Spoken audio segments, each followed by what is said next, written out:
Assalamualaikum warahmatullahi wabarakatuh. Perkenalkan, saya Salih Triandra Putri dengan NPM 2241-1083 dari kelas manajemen 22B. Analisis laporan keuangan adalah kegiatan menganalisa laporan keuangan menggunakan konsep dan standar akuntansi keuangan. Tujuan dari analisis laporan keuangan adalah untuk mengolah informasi mentah sebuah laporan keuangan menjadi informasi yang lebih luas dan dalam, sehingga dapat diketahui hubungan yang terjadi antara masing-masing komponen di laporan keuangan. Beberapa metode dan teknik yang umum digunakan dalam analisis keuangan antara lain: yang pertama yaitu analisis perbandingan antara laporan keuangan, yaitu analisis dengan membandingkan laporan keuangan lebih dari satu periode. Yang kedua yaitu analisis tren, yaitu analisis laporan keuangan yang biasanya dinyatakan dalam persentase tertentu. Yang ketiga ada analisis persentase per komponen, yaitu analisis yang dilakukan untuk membandingkan antara komponen yang ada dalam suatu laporan keuangan, baik yang ada di laporan neraca maupun laporan laba rugi. Dan yang terakhir yaitu analisis titik pulang pokok, yaitu analisis yang digunakan untuk mengetahui pada kondisi berapa penjualan produk dilakukan dan perusahaan tidak mengalami kerugian. Analisis laporan keuangan memiliki tahapan-tahapan dan metode-metode tertentu agar dapat mengubah informasi di dalam laporan keuangan menjadi suatu makna tertentu. Tahapan-tahapan tersebut meliputi pengumpulan data, pengolahan data, analisis data, dan interpretasi data. Analisis bisnis adalah sebuah proses pengumpulan, pengolahan, dan interpretasi data bisnis untuk mengidentifikasi kekuatan, kelemahan, peluang, dan ancaman dalam suatu bisnis. Analisis bisnis bertujuan untuk memberikan informasi yang berguna bagi pengambil keputusan dalam perusahaan, seperti manajemen, pemilik bisnis, dan investor. Beberapa metode yang umum digunakan dalam analisis bisnis antara lain: yang pertama yaitu analisis SWOT, yaitu analisis yang mengidentifikasi kekuatan, kelemahan, peluang, dan ancaman dalam suatu bisnis. Yang kedua ada analisis PESTEL, yaitu analisis yang mengidentifikasi faktor-faktor eksternal yang mempengaruhi bisnis, seperti politik, ekonomi, sosial, teknologi, lingkungan, dan hukum. Dan yang ketiga ada analisis rasio keuangan, yaitu analisis yang menggunakan rasio keuangan untuk mengevaluasi kinerja keuangan suatu bisnis.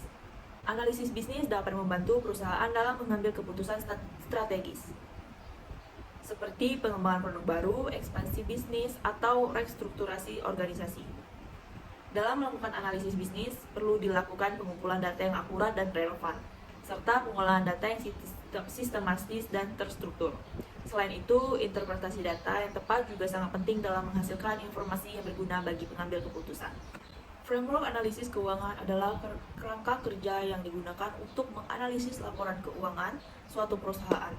Berikut adalah beberapa komponen dalam framework analisis yang umum digunakan.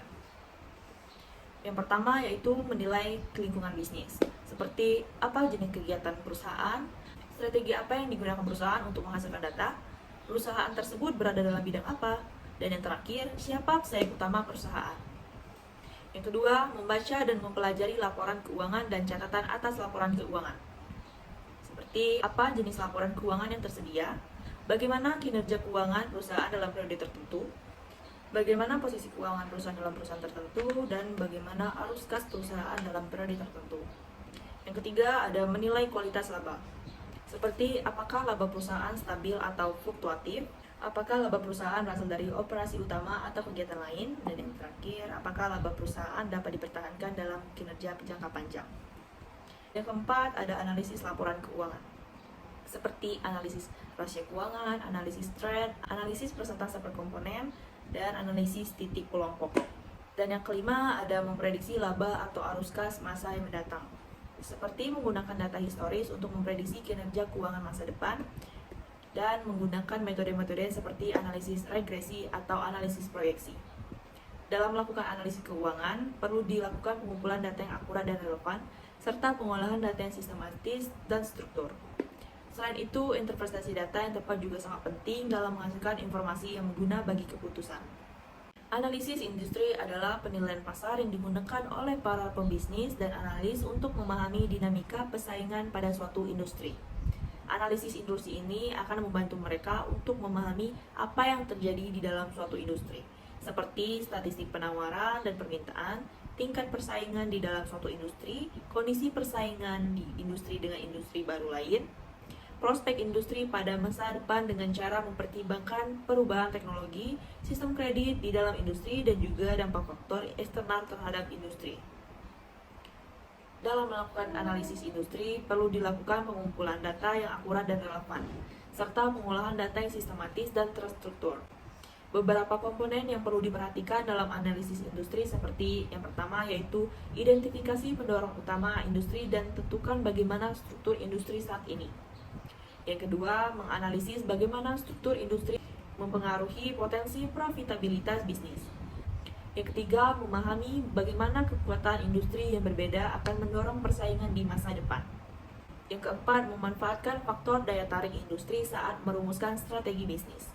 Dan yang kelima, mengembangkan strategi yang dapat memanfaatkan kekuatan internal dan peluang eksternal serta mengurangi ancaman dan kelemahan.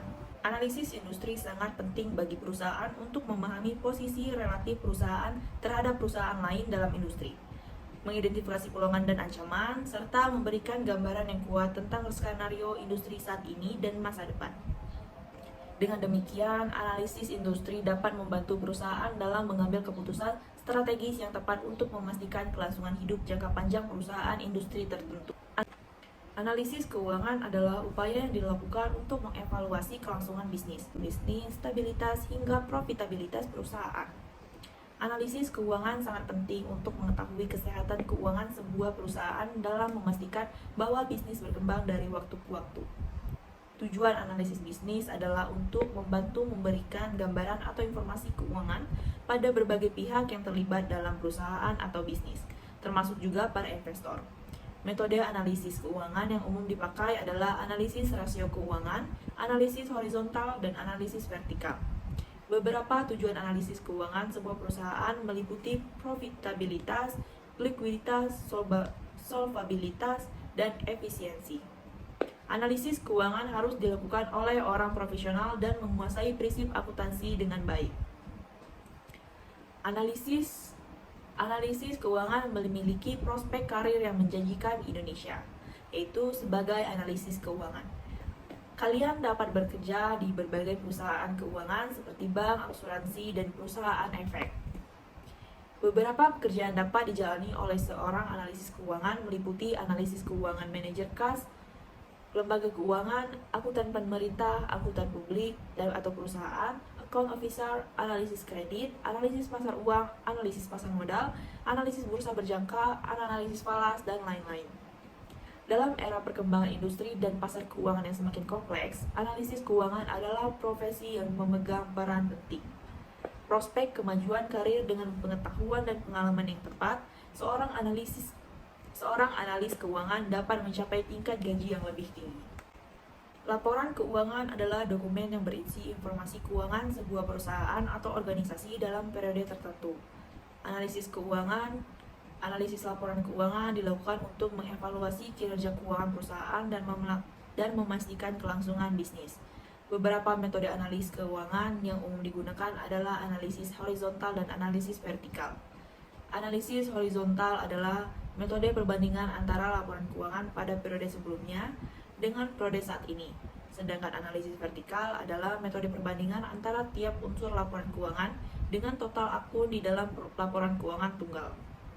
Tujuan dari analisis laporan keuangan adalah untuk mengetahui kesehatan keuangan perusahaan, memastikan profitabilitas, likuiditas, solvabilitas, dan efisiensi. Analisis laporan keuangan harus dilakukan oleh orang yang profesional dan menguasai prinsip akuntansi dengan baik. Laporan keuangan dan aktivitas bisnis sangat terkait dan penting untuk mengevaluasi kinerja keuangan perusahaan. Laporan keuangan merupakan dokumen yang berisi informasi keuangan sebuah perusahaan dalam periode tertentu. Sedangkan aktivitas bisnis adalah segala kegiatan yang dilakukan oleh perusahaan untuk mencapai tujuan bisnisnya. Laporan keuangan juga penting untuk mengetahui aktivitas bisnis perusahaan dan memastikan bahwa bisnis berkembang dari waktu ke waktu. Dalam menjalankan bisnis, penting bagi pemilik bisnis untuk memahami berbagai jenis laporan keuangan seperti laporan laba rugi, neraca keuangan, neraca laporan arus kas, dan laporan perubahan modal. Selain laporan keuangan, ada beberapa informasi tambahan yang dapat membantu evaluasi kinerja bisnis, yaitu antara lain, yang pertama, Sistem Informasi atau SIK. SIK adalah aplikasi untuk mengelola informasi keuangan perusahaan atau organisasi. SIK membantu mengelola finansial perusahaan dan memiliki fungsi-fungsi administratif seperti melaporkan hasil operasional perusahaan, menyajikan laporan keuangan kepada pemimpin perusahaan, memantau pergerakan aset dan hutang, serta menyederhanakan operasional perusahaan. Kedua, ada proyeksi keuangan bisnis. Proyeksi keuangan bisnis adalah penilaian bisnis untuk mengetahui rincian rencana dan proyeksi aktivitas atau kegiatan pada bisnis tersebut. Proyeksi keuangan bisnis meliputi proyeksi pendapatan, biaya, laba, dan arus kas. Yang ketiga, ada analisis bisnis. Analisis bisnis adalah proses yang saling terkait untuk mengevaluasi prospek ekonomi dan resiko perusahaan. Analisis bisnis meliputi analisis lingkungan bisnis, strategi, posisi keuangan, dan kinerja keuangan suatu perusahaan. Yang keempat, ada sistem informasi manajemen bisnis. Sistem informasi manajemen bisnis adalah sistem informasi yang digunakan untuk mengelola seluruh aktivitas bisnis, mulai dari pemasaran, manajemen transaksi, hingga laporan keuangan. Dan yang kelima, ada sistem informasi manajemen bisnis dapat meningkatkan kinerja dan kualitas usaha. Alur transaksi bisnis adalah serangkaian langkah atau proses yang terjadi di dalam perusahaan, yang mana prosesnya dari awal sampai akhir tercatat dan terstruktur.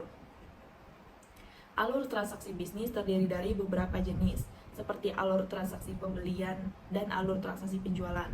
Berikut adalah beberapa tahapan alur transaksi pembelian. Yang pertama yaitu permintaan bagian penjualan, yang kedua survei pasar, yang ketiga penerimaan penawaran barang, yang keempat menentukan supplier, yang kelima membuat surat pesanan, yang keenam penerimaan barang, yang ketujuh pemeriksaan barang, yang kedelapan penerimaan faktur, yang kesembilan penandatanganan surat perjanjian jual beli, yang kesepuluh pembayaran, dan yang kesebelas teratur barang jika diperlukan.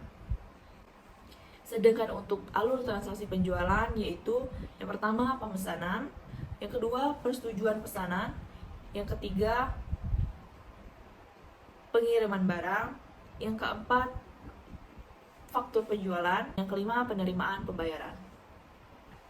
Dalam menjalankan analisis bisnis, penting untuk memahami alur transaksi bisnis agar proses bisnis dapat berjalan dengan lebih efisien dan terstruktur.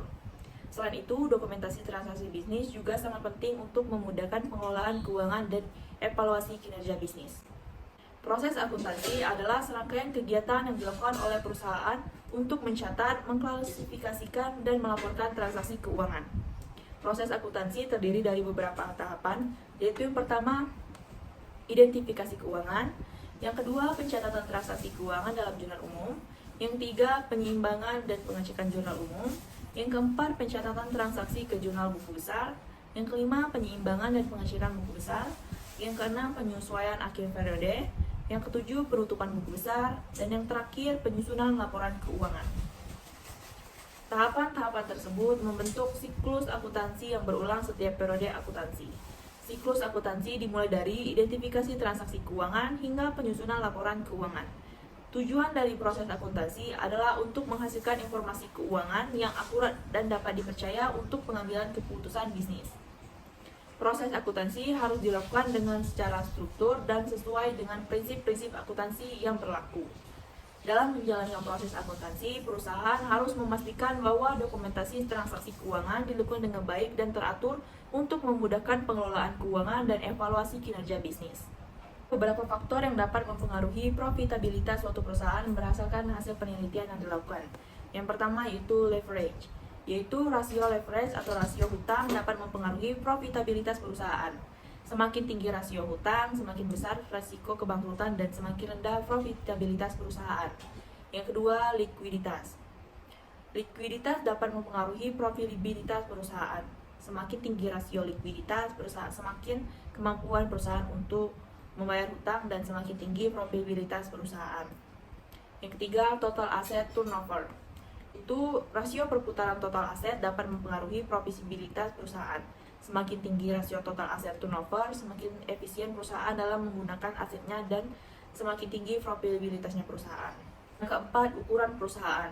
Ukuran perusahaan dapat mempengaruhi profitabilitas perusahaan. Beberapa penelitian menunjukkan bahwa semakin besar ukuran perusahaan, semakin tinggi profitabilitas perusahaan. Yang kelima, pertumbuhan penjualan. Pertumbuhan penjualan dapat mempengaruhi profitabilitas perusahaan. Semakin tinggi pertumbuhan penjualan, maka semakin tinggi profitabilitas perusahaan.